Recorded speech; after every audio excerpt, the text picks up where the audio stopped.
नमस्कार बच्चों, गरव एजुकेशन में आपका स्वागत है। आज के इस वीडियो में हम करेंगे संज्ञा। सबसे पहले वे संज्ञा कहते किसे हैं? किसी व्यक्ति,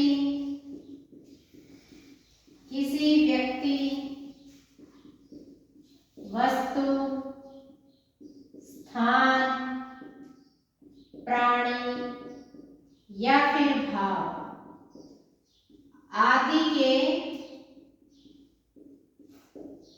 नाम को क्या कहते हैं? हम नाम को संज्ञा कहते हैं। किसे कहेंगे हम? किसी व्यक्ति का नाम, किसी वस्तु का नाम, किसी जगह का नाम या किसी प्राणी का नाम, उनके नाम को हम क्या कहेंगे?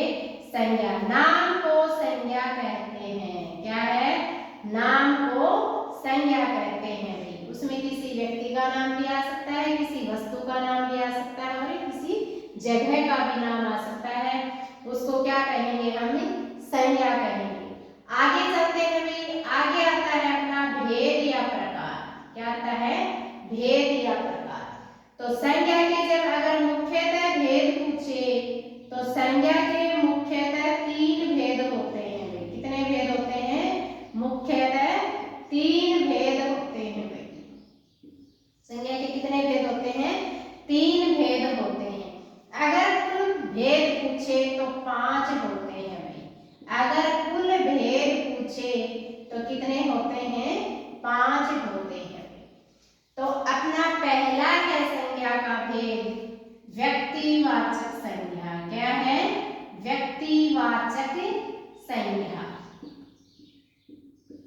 दूसरा है भाई अपना जातिवाचक संज्ञा। क्या है? जातिवाचक संज्ञा। और तीसरा है अपना भी भाववाचक संज्ञा। क्या है? भाववाचक संज्ञा। और एक है अपना भी समूहवाचक संज्ञा, चौथा नंबर जिसका हम लेंगे। और 5वां है भाई अपना द्रव्यवाचक संज्ञा। क्या है? द्रव्यवाचक संज्ञा। समूहवाचक संज्ञा और द्रव्यवाचक संज्ञा को भी जातिवाचक संज्ञा के उपभेद मानते हैं। ठीक है। अगर संज्ञा के मुख्यतः भेदों का जिक्र किया जाए तो 3 भेद होते हैं। पहला है अपना व्यक्तिवाचक संज्ञा, दूसरा है अपना जातिवाचक संज्ञा और तीसरा है भी अपना भाववाचक संज्ञा। और अगर पूछे कि कुल भेद कितने हैं तो 2 को और शामिल करते हैं और ये जातिवाचक संज्ञा के क्या होते हैं? उपभेद होते हैं। एक होता है अपना समूहवाचक संज्ञा और एक होता है अपना द्रव्यवाचक संज्ञा। एक एक का हम अच्छे से अध्ययन करेंगे। पहला है अपना व्यक्तिवाचक संज्ञा। क्या है अपना पहला? व्यक्तिवाचक संज्ञा।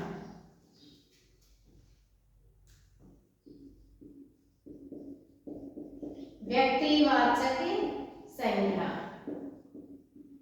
व्यक्तिवाचक संज्ञा में भी किसी विशेष व्यक्ति, किसी विशेष व्यक्ति, वस्तु या फिर स्थान आदि का क्या कराएं? बोध कराएं। जो संज्ञा शब्द क्या है? जो संज्ञा शब्द किसी विशेष व्यक्ति का या फिर किसी विशेष जगह का या किसी विशेष वस्तु आदि का क्या कराएं? बोध कराएं। क्या कहलाता है भाई? आपका व्यक्तिवाचक संज्ञा कहलाता है।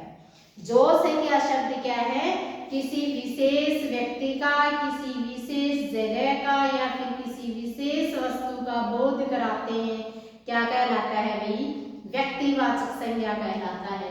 व्यक्तिवाचक संज्ञा में अगर हम किसी व्यक्ति का नाम लें तो हमारा ध्यान किसी और की तरफ केंद्रित न होकर के नाम लेते ही उस व्यक्ति की तरफ हमारा ध्यान जाता है।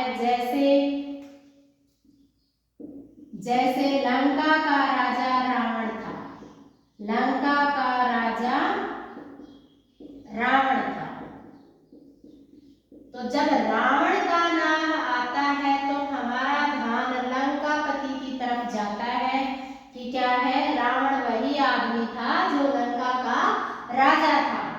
तो क्या है, रावण शब्द क्या है, विशेष व्यक्ति है और इसमें कौन सी संज्ञा है आपकी, व्यक्तिवाचक संज्ञा है। अगला है भाई अपना जातिवाचक संज्ञा। क्या है, जातिवाचक संज्ञा। जातिवाचक संज्ञा, जो संज्ञा शब्द किसी, जो संज्ञा शब्द किसी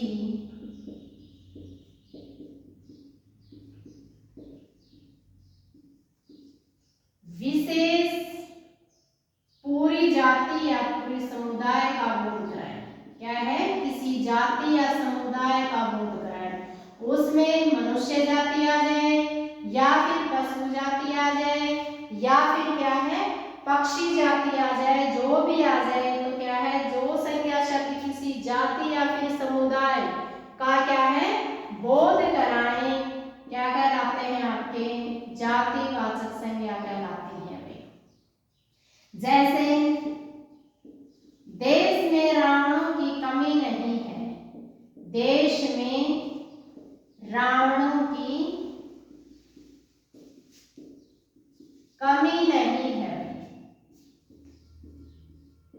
अब यहाँ रावण जो शब्द है वो लंकापति राजा नहीं है भाई, यहाँ क्या है, रावण दुष्टता, तो जो भी समाज में दुष्ट लोग हैं, दुष्ट जाति के जितने भी लोग हैं समाज में, उनके लिए क्या आता है, रावण शब्द आता है। तो क्या है, रावण शब्द में क्या है, तो अगर कोई संज्ञा पूछे तो इसमें क्या आती है, आपकी जातिवाचक संज्ञा आती है।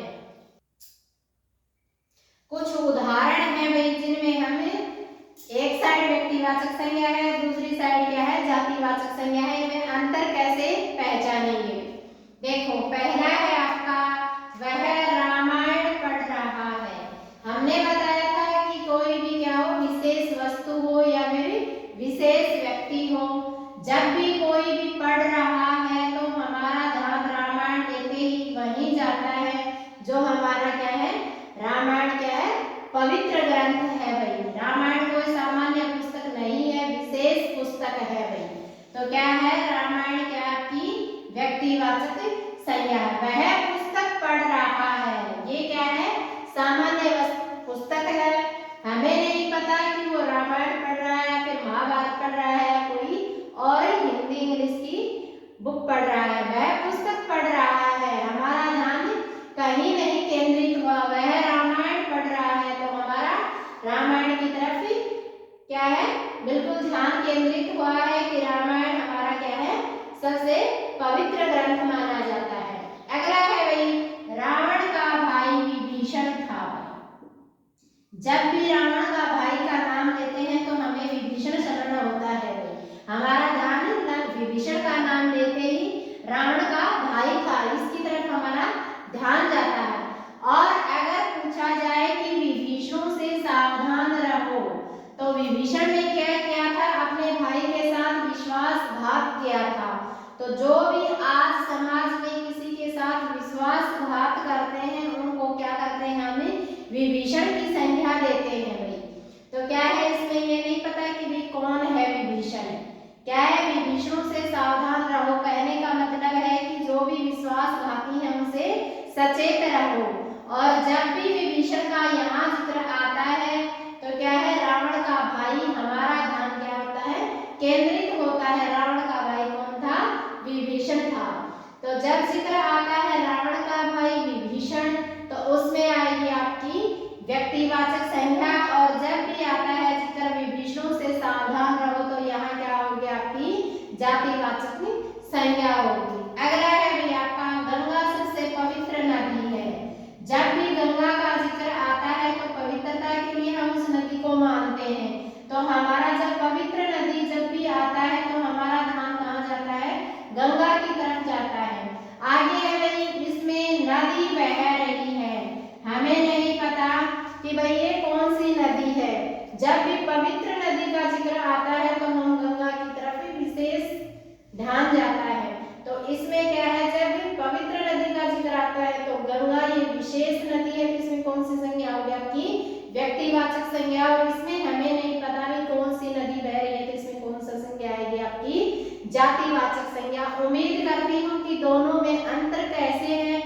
अच्छे से समझ में